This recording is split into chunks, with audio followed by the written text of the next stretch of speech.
National Film and Sound Archive of Australia. My name's Jenny Gall. I'm a curator here at the archive, and it's my great pleasure to be here in our beautiful ARC cinema tonight.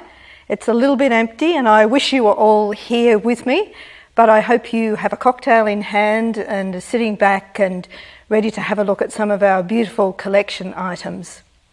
Before I begin, I'd like to acknowledge the traditional owners of the land on which we're meeting this evening, the Ngunnawal and the Ngambri people, and I pay my respects to their elders, past, present, and emerging.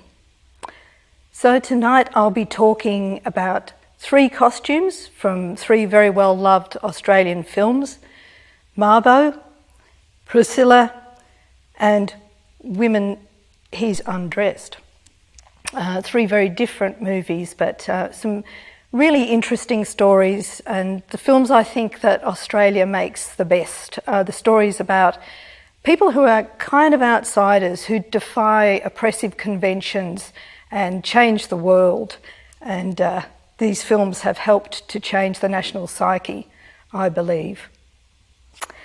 So if you're dressed for the occasion tonight and have a fabulous outfit on that's influenced by the movies, we'd really love to see that. So could you take a photograph and send it to our Facebook page? We'd like to feel that we're participating in your evening out as well. If you have any questions about what we're talking about tonight, please send them in on the chat feed. We'll be very happy to try and answer those. If you like what we're doing, let us know about that too, and we'll see what else we can arrange in the way of these talks to meet your needs. The NFSA preserves Australia's memories in the formats of audiovisual media. We also collect equipment that has been manufactured here to record Australia's memories. We have a wonderful collection of home movies that captures very special informal views of social history. We have a very large collection of documents and artefacts that encompasses these great costumes, of course, still images, behind the scenes photography, images taken on set, pictures that capture that moment where the actor changes into the character that they are going to portray. Really fabulous information there. So it's a wonderful collection and it is yours, and we're very, very pleased to be able to share it with you in this way, even though we can't quite have you into the building yet. That's coming very soon at the beginning of August. Tonight I'll be talking in quite a lot of detail about costumes. So if anyone is visually impaired, I hope to be able to give you enough information to feel that sense of the fabrics and the colours, because that's what makes clothing so powerful emotionally for us. It's why we hold on to our old school jumper or our baby's clothes and that kind of thing, or a wedding dress, those special moments that are preserved in the fabric. So it's the texture of the fabric, the sound, the smell, the feel as you wear it. A well-cut item of clothing will make you feel like somebody very special indeed. And it will inform the way you move and how you interact with other people. So I'm going to talk first about some older pieces of clothing. These are from my collection, but they're the kind of authentic items that a costume designer or an art department for a movie will consult as research when they're putting together the costumes that are going to enable an actor or an actress to inhabit that character, to tell the story that the film director wants them to present. So I'll move over to the piano. I'll begin with the undergarments, because of course we all know that the outer appearance of a garment very much is determined by what you have underneath. And looking back to the 19th century, for those wonderful costume dramas of the 70s New Wave Australian cinema, My Brilliant Career, The Getting of Wisdom, the underwear was rather different to that which we wear today. So seeing it's Friday night, I thought we needed the French bloomers. And you will see the construction doesn't involve elastic and it's quite well ventilated. So these would tie. And the beautiful detail is the young woman who made these has embroidered her initials onto them. So there's no doubt, should she leave them somewhere unusual, she'll be able to retrieve them. There's a lovely piece of cotton lace on the bottom, very subtle. And the other undergarment that goes with these is a chemise. I think this is handmade lace. And the thing I love about this little chemise is that it's well loved. Whoever owned it didn't have about 59 of these. This was probably one of her very treasured possessions. Has this beautiful little mend, very neatly patched.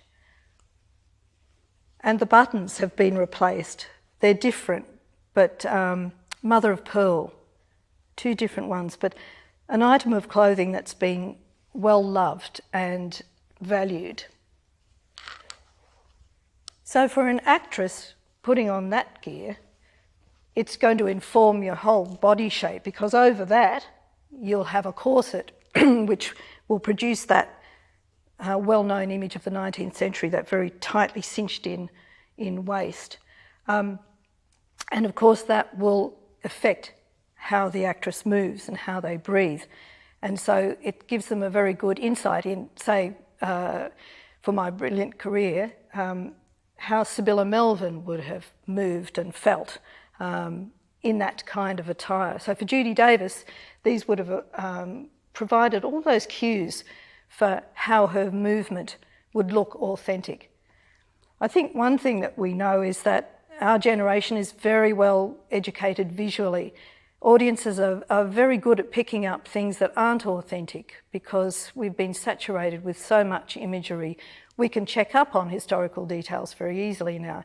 So most designers are very, very thorough with their research. They'll go back to the original items.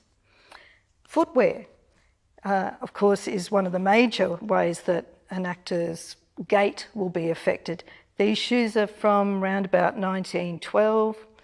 They've got a small Louis heel, and the heel is positioned under the ball of the foot. Different position to stilettos. And so that affects an actress's height, and it would also affect her foot movement. You don't have to kind of compensate the way you would if you're wearing a higher heel. These shoes are from the 1920s. The most noticeable thing about these shoes, when you put them on, is the fact that they're made of kid leather, and they literally do fit like a glove. It's almost as if you're not wearing a shoe. So that's an interesting sensation that we rarely get with modern footwear. The heel shape is quite different to the Louis heel. These are meant for more active wear. The other lovely little detail is a shoe button. And the strap will come through, and rather than a buckle or a bit of Velcro, there's a whole physicality about how you would put the shoe on. So an actress who is inhabiting that character from that era will need to learn how to put her shoes on in a very different way. Looking back again to the 19th century, this is a lovely piece. It's a sunbonnet. So headgear, of course, affects the appearance of an actress. This is for somebody who is, it's not a delicate high-class bonnet, it's worn by somebody in the fields. So a film like Thomas Hardy's Far From the Madding Crowd, the extras in the film would be wearing these items. And the lovely thing about this piece, which is a 19th century item, when you turn the bonnet inside out, you can see the original colour that hasn't faded so much from the sunshine. This was a handmade piece, and it's all hand-stitched with little pieces of cord through the crown to shape it to the head, and this frill that falls down the back to protect the neck from the sun. The 1920s was an era that seemed to use an awful lot of silk, so it has this beautiful lustre and these incredibly vibrant colours. So these are handkerchiefs. So it's another little very intimate item of clothing that everybody carried. No tissues in the 20s, but you could make a statement with something like this. You could tie it at the throat too to have a little flash of colour, or keep it in your pocket. This one's rather beautiful with little bubbles on it.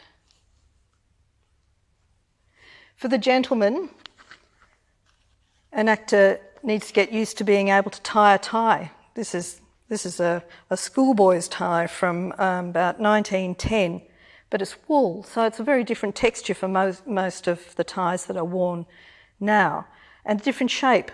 So you would have to learn to tie a very beautiful Windsor knot, double knot, to put that on to be authentic to the era.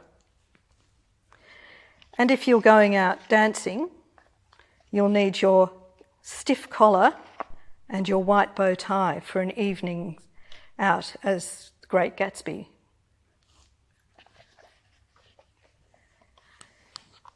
The finishing details too are one of the important parts of making a costume ring true to a particular era. If you remember a film like Caddy, a great Australian film, the 20s had a colour palette that was quite vibrant. So a costume designer will go back to an authentic piece of beading like this one.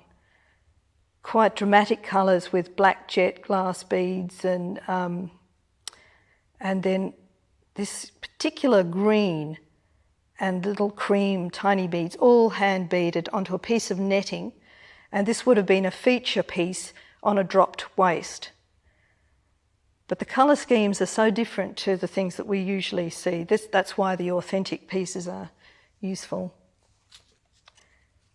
This beautiful piece of 19th century lace is quite distinctive as well. It doesn't, because it's cotton, it doesn't have that stiffness of a synthetic fibre, and it will sit very differently round the collar.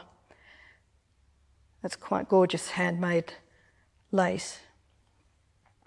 And it's sort of creamy. It's not that stark chemically bleached white that's around an awful lot now. There's a piece of ribbon that was a bonnet trimming from the 1860s. And again, this colour is very distinctive to that era. It's an era when the first chemical and aniline dyes were being experimented with and really making a dramatic entry into textile and fabric manufacture. And if you ever wondered why an Edwardian collar stood up so beautifully, that's why. These little collar supports would be inserted into the neckline. So we'll leave the actual vintage pieces for now, and we'll come across and have a look at some of the background research for two of the films and the costumes that we're going to see. So we'll look at stills and concept drawings for Mabo. The gloves are not for COVID on this occasion, therefore not damaging the artefacts. These are a whole variety of stills, and they're only a small selection of hundreds of beautiful photographs that Damien Pera purchased as background research for his film about Ori Kelly, our great dress designer, as the film said, the greatest designer, 3 Academy Awards that nobody's ever heard of. These photos were looking at every garment that Damien could find that Ori Kelly had designed. And Betty Davis was one of the great actresses who Ori Kelly designed for. And you'll see that he was a master of cutting. It was said that he was extremely good at designing for distraction. Each actress had a particular physical feature that they weren't keen to advertise. So Ori Kelly was very good at listening to the parts of their features they wanted to accentuate and designing for that purpose. So you'll see this beautiful bias cut on the still for cabin in the cotton. The very tailored look for Betty Davis. He said he had such an untidy bust, I never knew what to do with it. When in fact he did know what to do with it. He kept her in very closely fitting and well sculpted articles of clothing. This blouse too, there's a very good underlayer to keep everything where Betty Davis wanted it. We'll move to the concept drawings now for Bonita Mabo's beautiful dress that is on display tonight. This series of drawings shows a few ideas that have been worked through for various scenes. If you remember the film, you'll know that there are some key moments where Bonita and her interaction with Koike are accentuated by these outfits. So this is the railway scene. So this is an outfit dancing with Koike. Halifax Beach. Halifax was where the two met.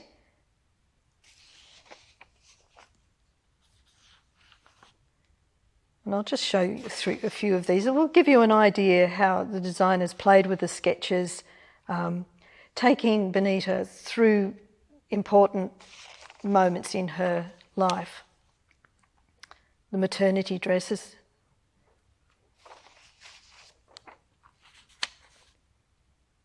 These beautiful prints.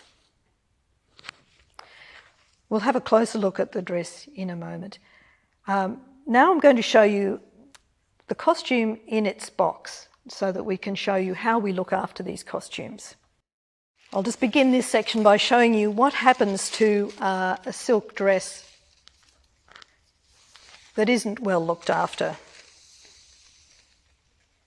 So when a dress is not stored in the correct conditions, this is a dress from the 1920s, and while those colours were beautiful in the 1920s, they also contained metallic pigments that had the effect of shattering the cloth with time. So I keep this dress as an awful warning. It's why we place such importance on the correct packing of costumes, and we have a fantastic conservation team who takes care of all of this. And I'd like to thank Shingo Ishikawa for his help with all of the costume preparation.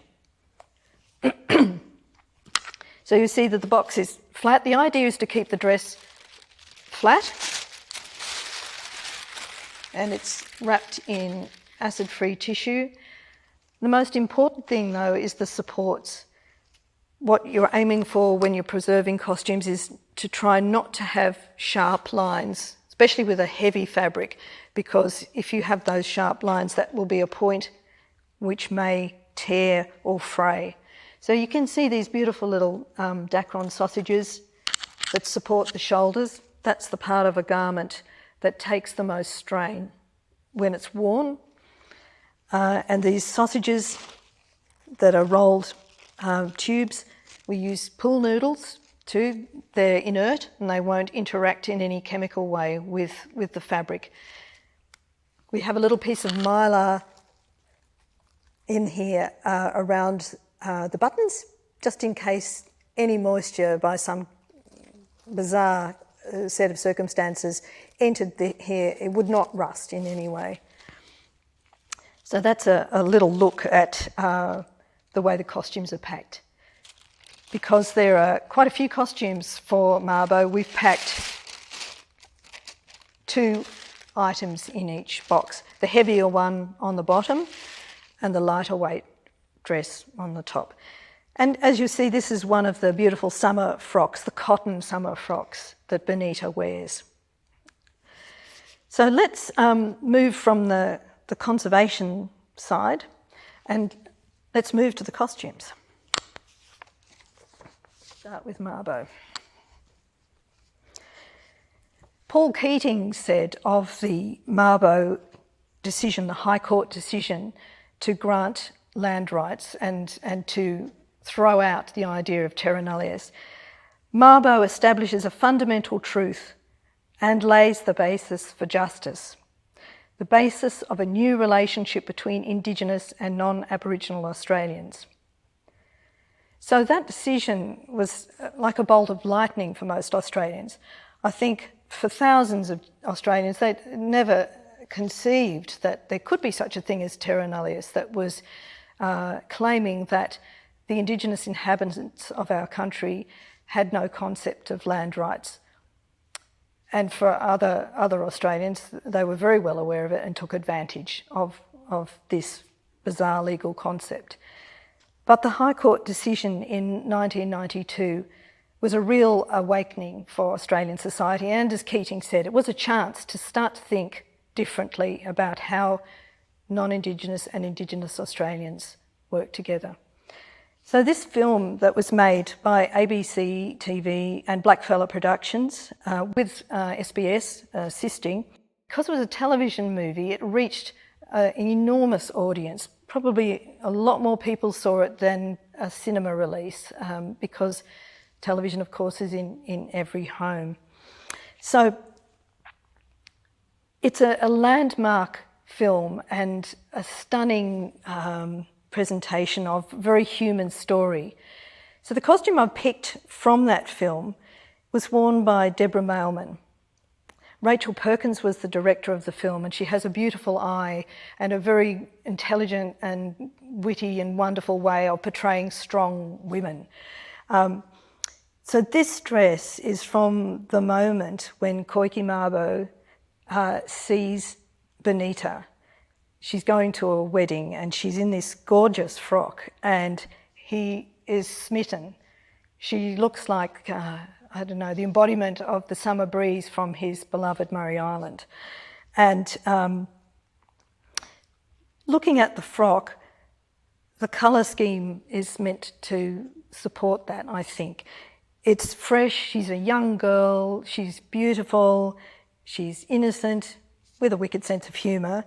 But the silk fabric, it's silk chiffon and it flows so beautifully, and that's one of the hallmarks of a costume design. And I put it next to this other outfit so you can see a garment from the 50s that was a dress for a special occasion, also to be worn to a wedding, but it's not a movie costume. It was designed for somebody to wear, just as a guest at the wedding.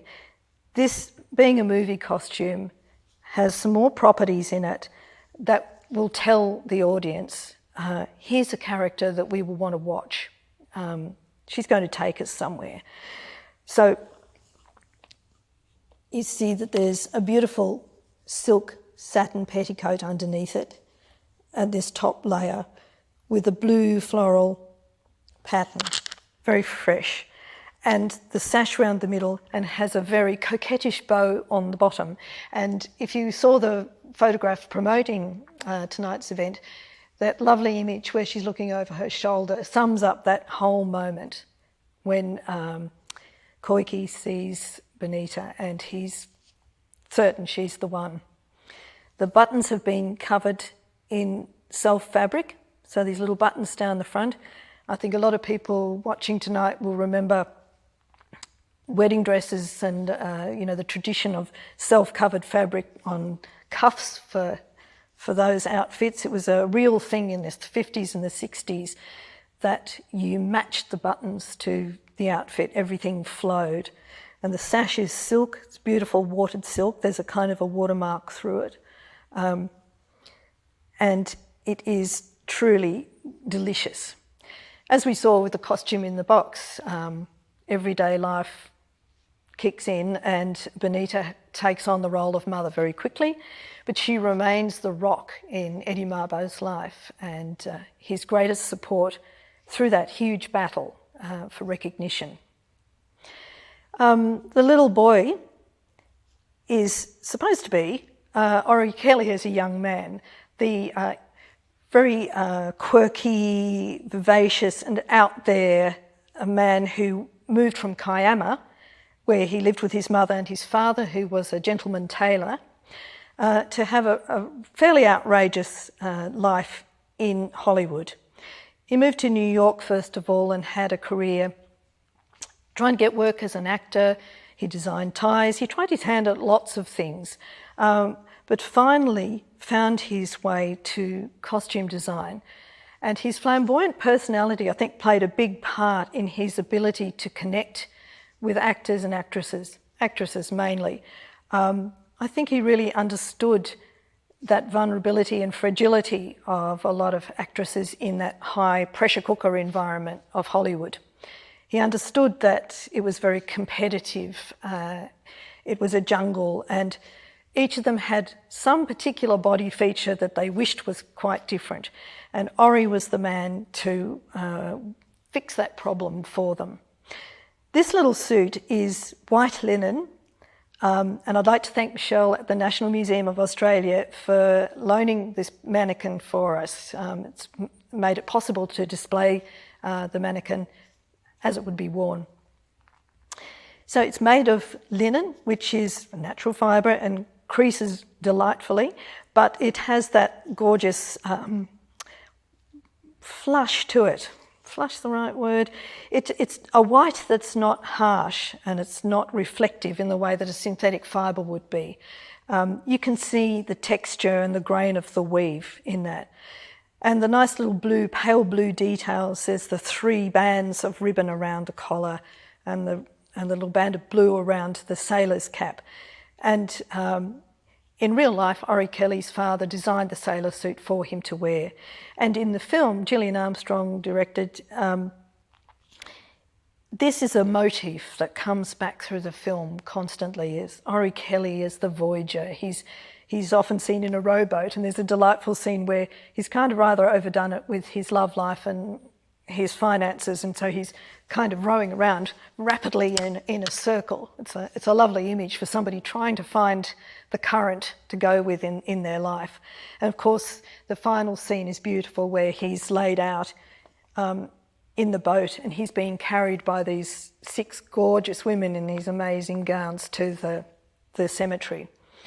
So this nautical theme is a nice counterpart to his fairly wild and colourful costumes that he designed for people.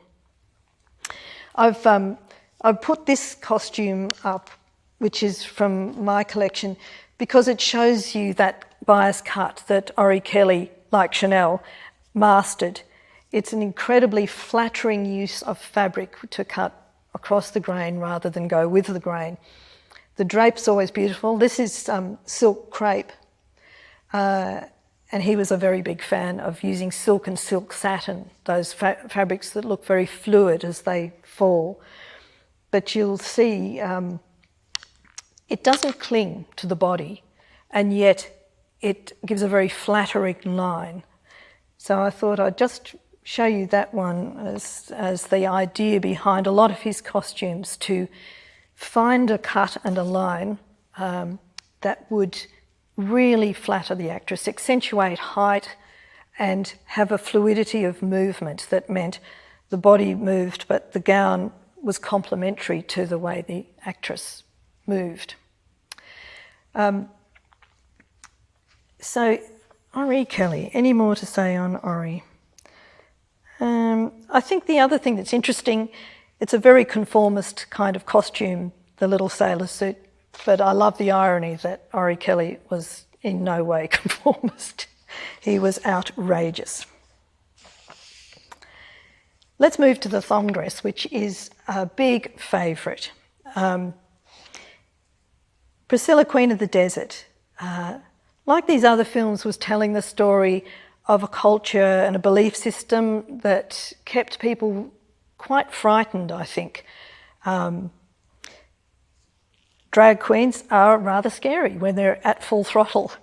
And there are scenes in the film that portray the kind of dreadful violence that was visited upon people who took on those characters and who were courageous enough to go out on stage and indulge these fabulous frocks. The budget for the costumes for Priscilla was famously around about $5,000, which is not a lot when you are thinking of those magnificent outfits and how many costume changes there are, just even in the last final grand finale sequence of the film. So how were the designers Tim Chappell and Lizzie Gardner, how were they to affect this? Fortunately, Tim's mother worked at Target and had a staff discount card. So most of the items, the components of the costumes, were purchased with this 25% discount. So the story goes. The dress came from a Paco Rabanne idea for an earlier costume, and the original idea was to use credit cards all hung together with these plastic tie grips. American Express wasn't very supportive of that idea. So off Tim went to Target and bought all of these thongs, and it is a stroke of genius. It's a great example of how strapped financial conditions can be the mother of great inventions. The colour scheme is beautiful, pink and orange, and in that desert landscape. In fact, this scene, I think where this dress first comes out is in Broken Hill, where the girls are getting off the bus, and this is phenomenal, with the amazing headdress. Apparently Hugo Weaving needed no encouragement really to dress up and enjoy himself immensely. He's very happy in drag. He did say, however, that this was quite an uncomfortable dress to wear. The thongs, I don't know if you can see, I'll turn this a little bit. The thongs had to be cut off under his armpits, but even so, there was a lot of rubbing. And even though he has a beautiful black nylon petticoat underneath, he said it was quite hot, and the staple ties were rather abrasive. The handbag is a beautiful detail, with the pink and orange and opening to accommodate all sorts of interesting shopping, I would imagine. There are a pair of thong platforms that were put together for the outfit, and they will be appearing in our exhibition in the Hive, which will be opening on the 1st of August. So you'll be able to come and look at those close up to see how they were made and put together. So there's an interesting interview that Tim Chappell did with Kerry O'Brien in 2018 for the Sydney Morning Herald. And when he was asked, how do you put together costumes for this kind of movie? And he said, I can do spectacular with my arms tied behind someone else's back. Spectacular on its own is boring. I try to imbue my costumes with character and personality or inventiveness. Ultimately, sparkle and feather by itself is boring. If you try to develop something with a bit of depth, people respond to that, and I think he's cracked it. There's a minimum of sparkle and sequence, but this is funny and relevant and iconic. He also gave a very interesting insight into costume. He said, you want the audience to think this character has lived before and after this moment, and they're just catching a glimpse of them. So there has to be evidence of an eternal life. Internal, not eternal. Who they are, what they're trying to represent to the outside world. Are they using their costumes as armour to hide behind, or to make a statement like that? So I think he succeeds very well. I just wanted to acknowledge too that the other costume designers, Margot Wilson was the costume designer for Bonita's costumes. She also did Kate Winslet's costumes for the dressmaker, and Edie Kurzer provided the costumes for Ori Kelly in Women He's Undressed. Thank you very much for joining us for this talk. Sometimes demons get into technology, and I think that's what's happened tonight. I didn't bring my vampire slaying outfit. So you can ask those questions online. Please send them in and we will answer them. And I hope to speak to you again, live.